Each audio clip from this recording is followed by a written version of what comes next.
अस्सलाम वालेकुम जी, welcome to my class. I hope आप सब ठीक होंगे। आज हम अपनी क्लाउड कंप्यूटिंग की फाइनल टर्म सीरीज़ में लेक्चर 39 कवर करेंगे, which is trust issues in cloud.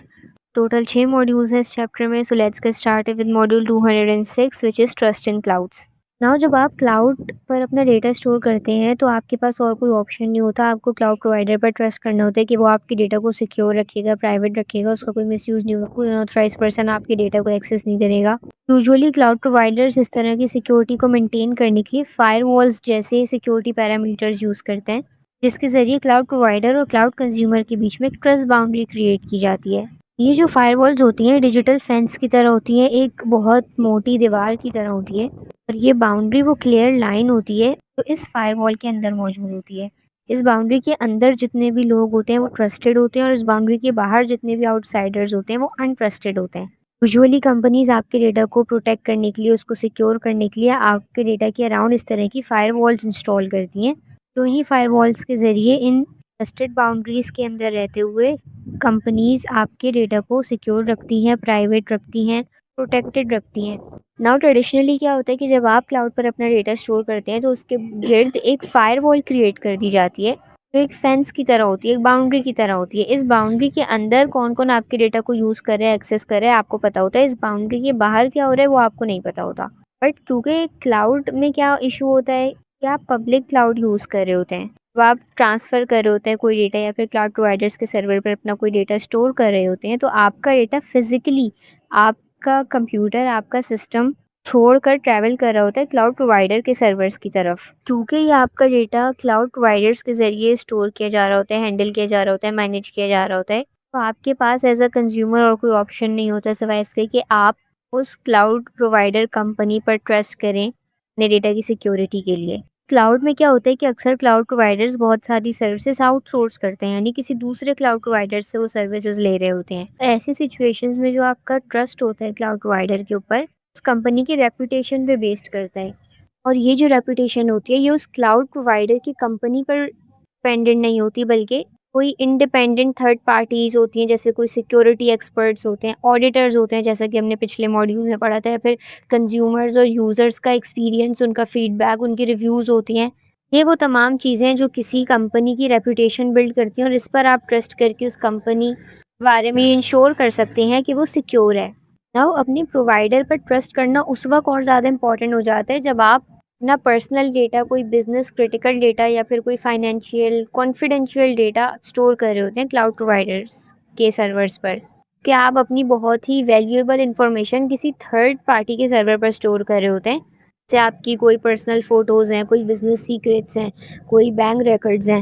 इस तरह की क्रिटिकल इन्फॉर्मेशन जब आप सर्वर्स पर, क्लाउड पर स्टोर कर रहे होते हैं, तो वो फिज़िकली आपके सिस्टम को छोड़कर उन सर्वर्स पर ट्रैवल कर रही होती है, वहाँ जाके स्टोर हो रही होती है, जो किसी दूसरी थर्ड पार्टी क्लाउड प्रोवाइडर्स की कंपनी ओन करती है। तो यहाँ पर ट्रस्ट इज़ द की। तो उन सर्वर्स पर आपका डेटा स्टोर करने के बाद आपको नहीं पता कि कौन कौन उसे एक्सेस करेगा, किस तरह एक्सेस करेगा, आपका डेटा कहाँ कहाँ यूज़ किया जाएगा, क्या क्या सिक्योरिटी पॉलिसीज़ कैसे अप्लाई की जाती हैं, एसएलए में जो चीज़ें मैंशनड हैं क्या उनको अप्लाई किया जाता है या नहीं। तो ये सब चीज़ें आपके लिए ट्रांसपेरेंट नहीं होती हैं, आपको इतनी क्लियरली पता नहीं चल रही होती। तो इसलिए सिचुएशन में आपका प्रोवाइडर पर ट्रस्ट होना बहुत ज़्यादा इंपॉर्टेंट है। सो ये मॉड्यूल यहाँ पर ख़त्म हुआ। Let's move on to module 207 which is lack of consumer trust. इस मॉड्यूल में आपको यूरोप में किए जाने वाले कुछ सर्वेस के क्रेडेंशियल्स शेयर किए गए हैं, रिजल्ट्स शेयर किए गए हैं।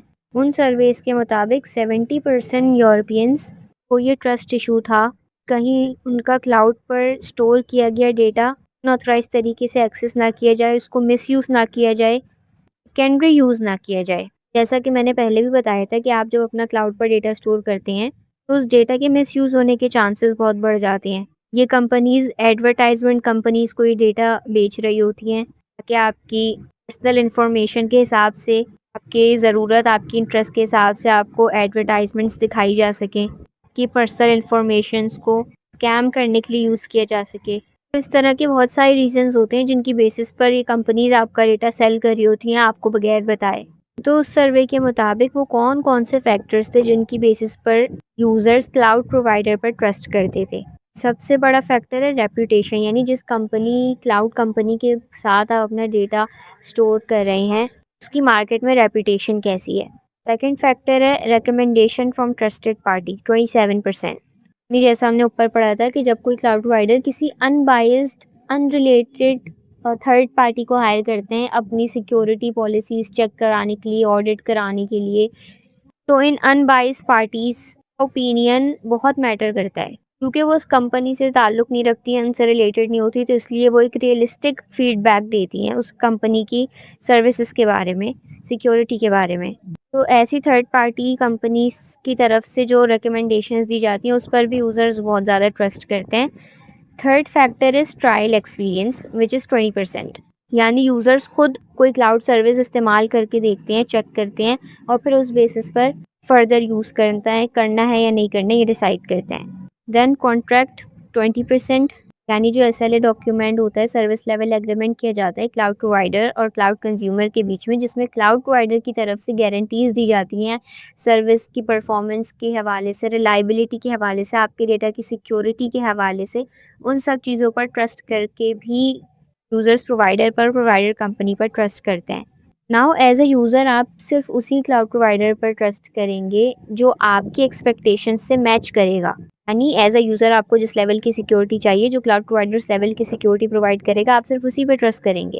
एज अ कस्टमर आप प्रोवाइडर से एक्सपेक्ट करेंगे कि वो स्ट्रिक्टली लीगल रूल्स को फॉलो करे, और एज अ यूज़र आप खुद अपने डेटा को कंट्रोल भी करना चाहते हैं। डेटा स्टोर करने से लेकर उसके परमानेंटली डिलीट होने तक का जो पूरा लाइफ साइकिल होता है उसको ट्रैक करना चाहते हैं। इवन इफ़ जो क्लाउड प्रोवाइडर है वो कोई थर्ड पार्टी कंपनी को हायर करता है अपनी सर्विसेज रन करने के लिए, यानी ये सर्विसेज आउटसोर्स करता है सिक्योरिटी के हवाले से, इवन इन दैट सिचुएशन भी आप एज अ यूज़र सिर्फ उसी क्लाउड प्रोवाइडर पर ट्रस्ट करेंगे जो आपको ट्रांसपेरेंसी प्रोवाइड करेगा, आपके डेटा का पूरा लाइफ साइकिल ट्रैक करने के लिए आपको एक्सेस प्रोवाइड करेगा, और जो प्रोवाइडर SLA में की गई कमिटमेंट्स को पूरा करेगा और उन कमिटमेंट्स के फेलियर की सूरत में आपको कंपनसेशन प्रोवाइड करेगा, आप उसी प्रोवाइडर पे ट्रस्ट करेंगे। अगर आप एक इंडिविजुअल यूज़र हैं और आप एक पब्लिक क्लाउड यूज़ कर रहे हैं, तो ऐसी इस सिचुएशन में इन सब चीज़ों का कंट्रोल आपको मिलना, एक्सेस आपको मिलना बहुत ज़्यादा मुश्किल हो जाता है। बट अगर आप एक बिज़नेस हैं, एज अ बिज़नेस आप क्लाउड सर्विसेज यूज़ कर रहे हैं, तो ऐसी सिचुएशन में 70% majority of businesses private cloud use करती हैं, जहां उनको अपने डेटा के ऊपर खुद एक्सेस मिलता है, कंट्रोल मिलता है, प्राइवेसी रिस्क बहुत ज़्यादा कम हो जाती हैं। डेटा का जो पूरा लाइफ साइकिल होता है स्टोर होने से, क्रिएट होने से कम्प्लीटली डिलीट होने तक का, वो उसको ट्रैक कर पाते हैं। लेकिन पब्लिक क्लाउड में एक इंडिविजुअल यूज़र ऐसा नहीं कर सकता। इसके बाद आपको कुछ फैक्टर्स दिए गए हैं जिसके बारे में बिजनेसेस और एंटरप्राइजेस सबसे ज़्यादा वरीड होती हैं, कंसर्न होती हैं। वो क्लाउड पर अपना डेटा स्टोर करते हैं किसी थर्ड पार्टी क्लाउड प्रोवाइडर्स के सर्वर पर। फर्स्ट इज 70% है डेटा सिक्योरिटी, यानी आपके डेटा की सिक्योरिटी सबसे ज़्यादा मैटर करती है। दूसरा है 75% SLA कंप्लाइंस।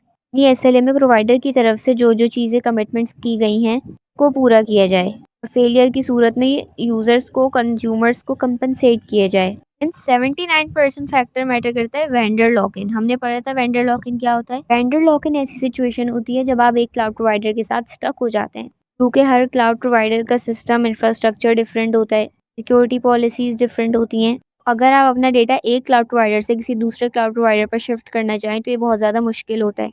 ऐसी सिचुएशन को वेंडर लॉक इन कहते हैं, जब आप किसी एक क्लाउड वेंडर के साथ स्टक हो जाते हैं। ये भी एक फैक्टर होता है जिसके बारे में सर्वे के मुताबिक 79% बिजनेसेस और एंटरप्राइजेस कंसर्न होती हैं। किसी भी वजह के तहत अगर वो अपना पूरा सिस्टम मूव करना चाहें किसी दूसरे क्लाउड इंफ्रास्ट्रक्चर के ऊपर, तो वो नहीं कर पाएंगे। Then next factor is interoperability 63%। Interoperability का मतलब है कि डिफरेंट सिस्टम्स को, डिफरेंट सर्वर्स को आपस में इंटीग्रेट करना, क्योंकि डिफरेंट सॉफ्टवेयर्स की फाउंडेशन डिफरेंट होती है, वो डिफरेंट प्रोग्रामिंग लैंग्वेजेस पर बिल्ड होते हैं। इसकी वजह से डिफरेंट इस तरह के सॉफ्टवेयर्स को, सिस्टम्स को आपस में इंटीग्रेट करना ताकि वो एक साथ मिलकर स्मूथली काम कर सकें बहुत ज़्यादा मुश्किल होता है। तो ऐसे सिस्टम्स जो बगैर किसी टेक्निकल इश्यूज़ के आपस में स्मूथली इंटीग्रेट होकर काम कर सकें, क्लाउड में बहुत इंपॉर्टेंट होते हैं। इसी वजह से इंटीरियोपरेबिलिटी का फैक्टर 63% सर्वे के मुताबिक मैटर करता है for the businesses and enterprises. तो ये स्टेट्स आपको याद रखने हो सकता है कि ये MCQs में आपसे पूछ लिए जाएं कि सबसे ज़्यादा कौन सा फैक्टर मैटर करता है बिजनेसेस के लिए, जिसकी वजह से एज अ यूज़र वो क्लाउड प्रोवाइडर पर ट्रस्ट नहीं कर सकते। तो सबसे ज़्यादा कौन सा फैक्टर है, वेंडर लॉक इन। यहाँ पर ये मॉड्यूल ख़त्म हुआ। Let's move on to module 208 which is weak trust relationships. Now जैसा हमने अभी थोड़ी देर पहले पढ़ा था कि अक्सर क्लाउड प्रोवाइडर्स आपको हर चीज़ खुद प्रोवाइड नहीं कर रहे होते, बल्कि अक्सर वो सर्विसेज आउटसोर्स भी कर रहे होते हैं किसी दूसरे क्लाउड प्रोवाइडर से। जैसे अगर कोई क्लाउड प्रोवाइडर है, वो आपके डेटा का बैकअप रखने के लिए किसी दूसरे क्लाउड प्रोवाइडर की स्टोरेज यूज़ कर रहा है, तो वो ये स्टोरेज आउटसोर्स कर रहा है। तो ऐसी सिचुएशंस में जब ये क्लाउड प्रोवाइडर्स सब कॉन्ट्रैक्टर्स यूज़ करते हैं, यहाँ पर आपका एज अ कंज्यूमर प्रोवाइडर्स पर ट्रस्ट करना बहुत मुश्किल हो जाता है, कि एज अ यूज़र आपको ये नहीं पता होता कि आपकी सर्विसेज कौन प्रोवाइड कर रहे हैं, आपको सर्विसेज कहाँ से प्रोवाइड की जा रही हैं। और अगर कोई क्लाउड प्रोवाइडर इस तरह की कोई सर्विस आउटसोर्स करता है किसी दूसरे प्रोवाइडर से, तो इस चीज़ का भी इल्म नहीं होता आपको एज अ यूज़र। आप तो एज अ यूज़र उस क्लाउड प्रोवाइडर पर, उसकी सिक्योरिटी पॉलिसीज़ पर, उसकी रेपुटेशन पर ट्रस्ट करके कि क्लाउड पर अपना डेटा स्टोर कर रहे होते हैं। बट वो क्लाउड प्रोवाइडर जिस थर्ड पार्टी से आउटसोर्स कर रहा होता है सर्विसेज, वो कौन है उसका आपको नहीं पता होता, उसकी रेपुटेशन कैसी है आपको नहीं पता होता, जिसकी वजह से ट्रस्ट बहुत ज़्यादा यहाँ पर इस पॉइंट पर आकर वीक हो जाता है। क्योंकि ये ट्रस्ट नॉन ट्रांजिटिव है, यानी आप उस प्रोवाइडर पे तो ट्रस्ट करते हैं, लेकिन वो प्रोवाइडर जिससे सर्विसेज आउटसोर्स कर रहे हो, सब कॉन्ट्रैक्टर पर आपको ट्रस्ट नहीं है और आपको ये भी नहीं पता कि वो कौन है। तो इस लैक ऑफ ट्रांसपेरेंसी की वजह से, यानी इस इंफॉर्मेशन की कमी की वजह से, एज अ यूज़र आपको ट्रस्ट इश्यूज़ होंगे, क्योंकि आप सब कॉन्ट्रैक्टर को या वो कंपनी जहाँ से ये सर्विसेज आउटसोर्स की जा रही हैं, आपको उनका नाम भी नहीं पता, उनकी आइडेंटिटी भी नहीं पता। हम ये पढ़ते आ रहे हैं कि क्लाउड कंप्यूटिंग में सबसे बड़ा बेनिफिट है कि आपको ऑन डिमांड रिसोर्सेज दिए जाते हैं आपकी रिक्वेस्ट के ऊपर। तो आपको जिस चीज़ की ज़रूरत होती है, आप उस चीज़ को रिक्वेस्ट करते हैं और फ़ौरन आपकी डिमांड पर आपको वो चीज़ का एक्सेस दे दिया जाता है। फिर पे एज़ यू गो मॉडल के ज़रिए आप उन रिसोर्सेज की चार्जेस पे कर रहे होते हैं, यानी जितना आप रिसोर्सेज यूज़ कर रहे होते हैं, उस बेसिस पर आपको चार्ज किया जा रहा होता है। ये जो ऑन डिमांड और पे एज़ यू गो मॉडल्स हैं, ये इस तरह डिज़ाइन किए जाते हैं कि अगर जो ट्रैफ़िक है, उसमें अचानक से इंक्रीज़ हो जाते हैं वो ट्रैफ़िक, फ़ौरन सिस्टम उसको हैंडल कर सके बगैर किसी डिले के। इस तरह से अगर कोई क्लाउड प्रोवाइडर है जिसके यूज़र्स अचानक से इंक्रीज़ हो गए हैं और यूज़र्स रिसोर्सेज डिमांड कर रहे हैं, और एट द सेम टाइम उस क्लाउड प्रोवाइडर की इतनी ये कैपेबिलिटी नहीं है कि वो रिसोर्सेज प्रोवाइड कर सके, तो उसके पास यही ऑप्शन होता है कि वो किसी दूसरे क्लाउड प्रोवाइडर से ये रिसोर्सेज आउटसोर्स करके आपको दे। आपने जिस कंपनी के साथ कॉन्ट्रैक्ट साइन किया है, एसएलए डॉक्यूमेंट साइन किया है, आप उस पर ओरिजिनली ट्रस्ट करते हैं, लेकिन वो जो टेम्परेरी तौर पे आउटसोर्स की जा रही हैं सर्विसेज किसी दूसरे प्रोवाइडर से, आपको उनकी आइडेंटिटी भी नहीं पता और आपको ये भी नहीं पता कि वो रिसोर्सेज कहीं और से आउटसोर्स की जा रही हैं। यहाँ पर एक वीक स्पॉट पैदा होता है, क्योंकि फ़ौरन कस्टमर की डिमांड पर रिसोर्सेज दिए जा रहे होते हैं। तो इस तरह की अर्जेंट सिचुएशंस में जो रिसोर्सेज आउटसोर्स किए जा रहे होते हैं, जो एक्स्ट्रा टेम्परेरी हेल्पर्स होती हैं, सर्विस प्रोवाइडर्स होती हैं, उनको ऐसे जल्दी से ऐड किया जाता है सिस्टम में कि उनका कोई स्ट्रिक्ट बैकग्राउंड चेक नहीं किया जा रहा होता। तो इससे जो ये पूरी एक ओवरऑल ट्रस्ट की चेन होती है, एसएलए डॉक्यूमेंट से लेकर क्लाउड प्रोवाइडर से, इन आउटसोर्स प्रोवाइडर से लेकर आप तक, की पूरी बहुत वीक हो जाती है। तो इस मॉड्यूल में एक और रीज़न आपको पता चला कंज्यूमर का प्रोवाइडर्स पर वीक ट्रस्ट स्पॉट का, विच इज़ सब कॉन्ट्रैक्टर्स, यानी जब क्लाउड प्रोवाइडर्स दूसरे क्लाउड प्रोवाइडर्स से आपके लिए सर्विसेज आउटसोर्स करते हैं। Next, move on to module 209, lack of consensus on trust management. Now cloud computing के अंदर किसी भी सर्विस की रिलायबिलिटी और सेफ्टी मेजर करना बहुत ज़्यादा मुश्किल है, क्योंकि ऐसे सिक्योरिटी स्टैंडर्ड्स की कमी है जो यूनिवर्सली तमाम सर्विसेज पर अप्लाई हों।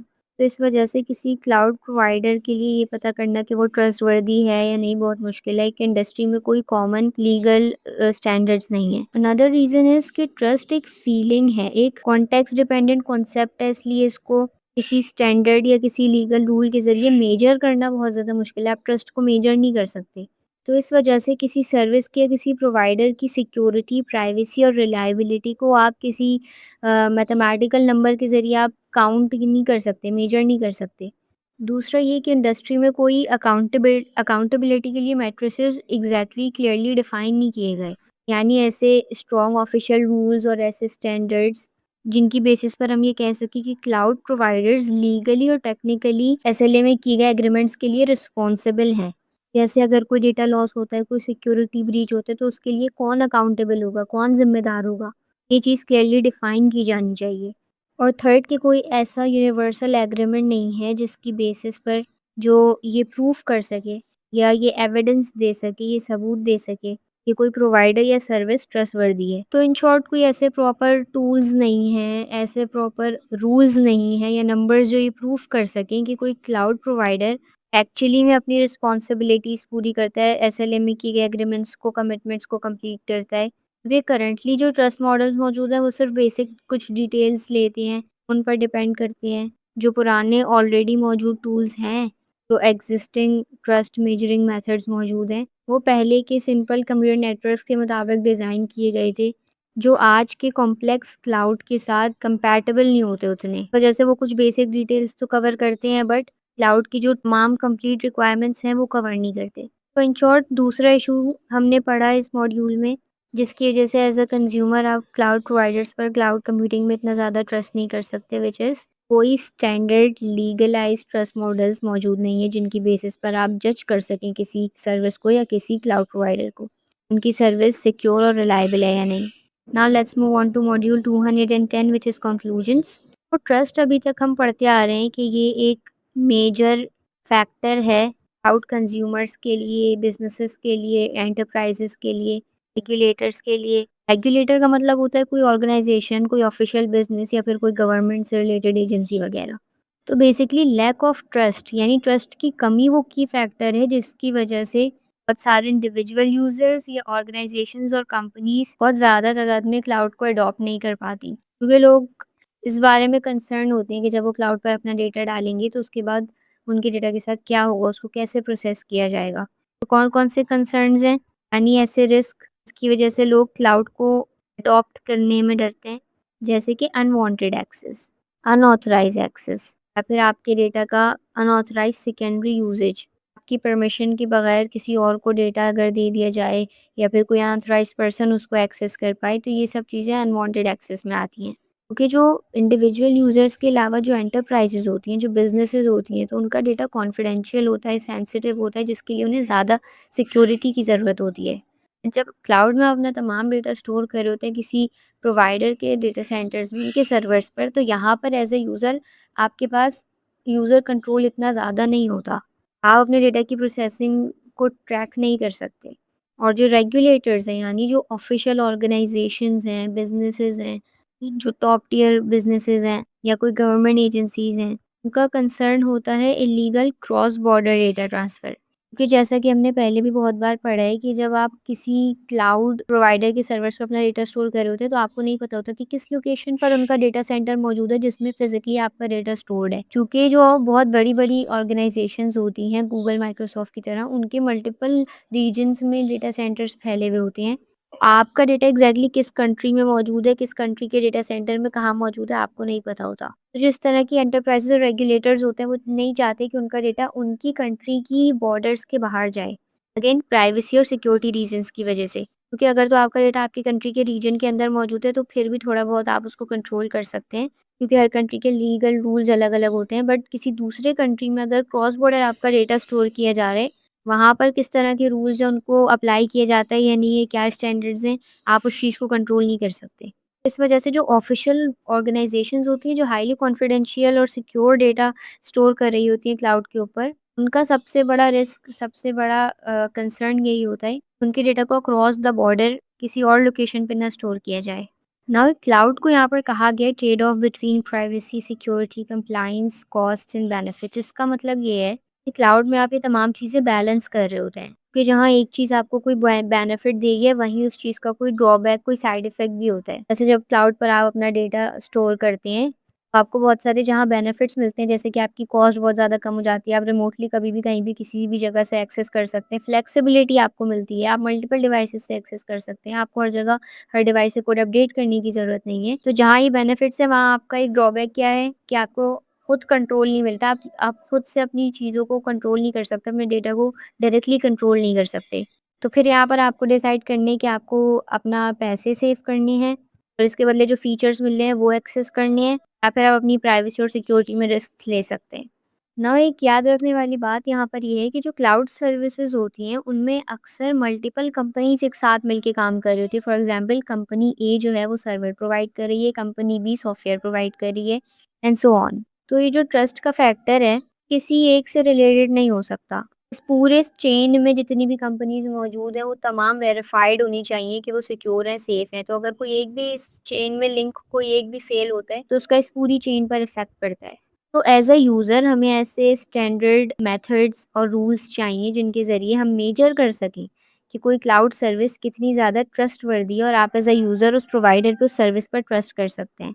जैसे कोई स्कोरिंग सिस्टम्स होने चाहिए जो ये चेक कर सके कि डेटा कितना ज़्यादा एक्यूरेट है, सिक्योरिटी स्टैंडर्ड्स कैसे हैं और उनको किस तरह अप्लाई किया जा रहा है। तो इस तरह के ट्रस्ट मैकेनिज़्म्स और मॉडल्स होने चाहिए जिनके ज़रिए हम ट्रस्ट मेजर कर सकें। इस मॉड्यूल का मेन आइडिया ये था कि trust deficit slows adoption of cloud, यानी इस लैक ऑफ ट्रस्ट की वजह से बहुत सारे इंडिविजुअल लोग, एंटरप्राइजेस, रेगुलेटर्स क्लाउड को एडॉप्ट नहीं कर पाते हैं। और उसका सॉल्यूशन क्या बताया हमने कि हमें ट्रस्ट मैकेनिज़म्स और ऐसे मॉडल्स चाहिए जिनके ज़रिए हम मेजर कर सकें कि कोई सर्विस या सिस्टम कितना ज़्यादा ट्रस्टवर्दी है।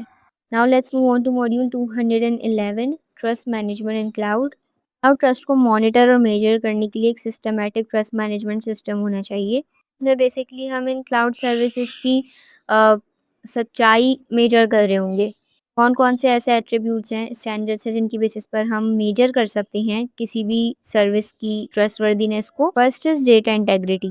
इसका मतलब है कि आपकी इन्फॉर्मेशन को सेफ, प्राइवेट और एक्यूरेट रखा जाए। डेटा सिक्योरिटी, इसका मतलब है कि आपके पर्सनल डिटेल्स को, आपके पर्सनल डेटा को प्रोटेक्टेड रखा जाए सिक्योरिटी ब्रीच से, डेटा लीक से। क्रेडिबिलिटी मतलब क्वालिटी ऑफ सर्विस, आपको अच्छी रिलायबल सर्विसेज प्रोवाइड की जाए। टर्न अराउंड टाइम मतलब स्पीड, इसलिए डॉक्यूमेंट में आपको जितना ज़्यादा फास्ट परफॉर्मेंस प्रॉमिस की गई थी उसी तरह से आपको वो टास्क डिलीवर किया जाए शुरू से लेकर एंड तक। अवेलेबिलिटी मतलब अब जब आप कोई सर्विस रिक्वेस्ट करें आपको फ़ौरन आपकी डिमांड पर प्रोवाइड की जाए, यानी हमेशा आपके लिए अवेलेबल रहे सर्विस। रिलायबिलिटी मतलब आपकी रिक्वेस्ट पर आपका टास्क टाइम पर और सही तरीके से करेक्टली कंप्लीट किया जाए, और ये सिर्फ एक दफ़ा नहीं, कंसिस्टेंटली होना चाहिए, यानी कॉन्स्टेंटली आपको ऑन टाइम सर्विस डिलीवर की जाए और सही डिलीवर की जाए। अडैप्टेबिलिटी मतलब रिडंडेंट करके रखना डेटा को, यानी रेप्लिकेट करके रखना, बैकअप करके रखना, ताकि अगर आपका कोई सिस्टम ब्रेक होने की वजह से, किसी फेलियर की वजह से कोई एक पार्ट काम नहीं करता, उससे आपकी सर्विस पे कोई इफ़ेक्ट ना पड़े, आप स्टिल फेलियर के बावजूद सर्विसेज यूज़ कर सकें, एक्सेस कर सकें। दैन कस्टमर सपोर्ट मतलब कि आपको प्रोवाइडर की तरफ से रिस्पॉन्सिव कस्टमर सर्विस प्रोवाइड की जाए, हेल्प प्रोवाइड की जाए ज़रूरत के वक़्त टाइम पर। और यूज़र फीडबैक मतलब प्रोवाइडर के लिए उनके यूज़र्स का पॉजिटिव रेटिंग्स, पॉजिटिव रिव्यूज़ होने चाहिए और वो रियल यूज़र्स से होने चाहिए। तो ये तमाम वो फैक्टर्स हैं किसी प्रोवाइडर का ट्रस्ट स्कोर मेजर करने में हेल्प करते हैं, और इन फैक्टर्स की बेसिस पर आप कंपेयर कर सकते हैं दो डिफरेंट क्लाउड प्रोवाइडर्स की सर्विसेज को आपस में और अपने लिए बेस्ट सर्विस चूज़ कर सकते हैं। Next module 212, approaches to solve privacy, security and trust issues, which is last module of this chapter. इस मॉड्यूल में हम सिंपली कुछ ऐसे पॉसिबल सॉल्यूशंस पढ़ेंगे जिसकी वजह से हम ये जो क्लाउड के अंदर प्राइवेसी, सिक्योरिटी और ट्रस्ट को लेके इश्यूज़ हैं उनको हम सॉल्व कर सकें। इसके लिए यहाँ पर 3 मेन डायमेंशंस आपको बताई गई हैं। फर्स्ट इज़ रेगुलेटरी फ्रेमवर्क्स, यानी जो ऑफिशियल ऑर्गेनाइजेशंस हैं, गवर्नमेंट्स हैं, वो इस तरह के स्टैंडर्ड्स, रूल्स और इस तरह की क्लियर पॉलिसीज़ बनाएं जिनकी वजह से जो क्लाउड कंपनीज़ हैं वो आपके डेटा को लीगली और सेफली हैंडल करने के लिए रिस्पॉन्सिबल हों। Second, responsible governance, cloud providers की तरफ से रिस्पॉन्सिबिलिटी शो की जाए, अकाउंटेबिलिटी शो की जाए, वो अपनी जॉब पॉन्सिबली करें आपके डेटा को प्रोटेक्ट करके। बाहर से आउटसाइडर एक्सपर्ट्स को, थर्ड पार्टी एक्सपर्ट्स को हायर किया जाए ताकि वो आपको एक अनबायस्ड ऑडिट दे सकें। अनबायस्ड का मतलब होता है कि कोई ऐसी टीम हायर की जाए जो उस कंपनी से रिलेटेड ना हो। अगर कोई उसी कंपनी का बंदा ऑडिट करेगा तो ज़ाहिर है कि वो अपनी कंपनी के फेवर में रिजल्ट शो करेगा। बट अगर कोई बाहर का बंदा होगा तो वो किसी की साइड नहीं लेगा, वो अनबायस्ड ओपिनियन देगा। इसलिए बहुत ज़्यादा इस चीज़ पर फोकस किया जाए कि कोई अनबायस्ड एक्सपर्ट टीम हायर की जाए जो आपकी सर्विसेज की सिक्योरिटी, प्राइवेसी के स्टैंडर्ड्स को चेक करके रिव्यू दे सके, ऑडिट कर सके। स्मार्ट टेक्नोलॉजीज़ का यूज़ किया जाए, कंपनीज जो हैं वो एडवांस सॉफ्टवेयर टूल्स यूज़ करें, इंक्रिप्शन का यूज़ करें। जब आपके डेटा को ट्रांसफ़र या स्टोर किया जा रहा हो तो वो स्क्रैम्बल्ड फॉर्म में हो ताकि उसको किसी अटैक से सेव रखा जा सके। एनोनिमाइज़ेशन मतलब आपकी पर्सनल डिटेल्स को, आपकी पर्सनल आइडेंटिटी को, क्रेडेंशियल्स को हाइड किया जाए एनोनिमस आपने सुना होगा मतलब होता है अननोन, तो इसी से निकला है एनोनिमाइजेशन। ये आपकी आइडेंटिटी को हाइड किया जाए, छुपाया जाए। And privacy enhancing tools use किए जाएँ जैसे कि फायरवॉल्स, वीपीएन्स, एन्क्रिप्टेड डीएनएस। तो अगर इन तीनों फैक्टर्स की बेसिस पर रूल्स सेट किए जाएँगे, स्टैंडर्ड्स बनाए जाएँगे और जो क्लाउड प्रोवाइडर्स हैं उनको फोर्सफुली ये चीज़ अप्लाई की जाएगी कि वो इसको फुलफ़िल करें। उससे यूज़र्स का प्रोवाइडर्स पे, क्लाउड सर्विसेज़ पर स्ट्रॉन्ग ट्रस्ट बिल्ड होगा और ज़्यादा से ज़्यादा लोग और कंपनीज़ क्लाउड अडॉप्ट करेंगी। तो यहाँ पर हमारा चैप्टर 39 खत्म हुआ। टोटल 6 मॉड्यूल्स है इसमें। अगर आपको कोई क्वेश्चन या फीडबैक हो so comment down below. Video को लाइक करें, चैनल को सब्सक्राइब करें, अपने फ्रेंड्स के साथ शेयर करें। टिल द नेक्स्ट वीडियो, अल्लाह हाफ़िज़।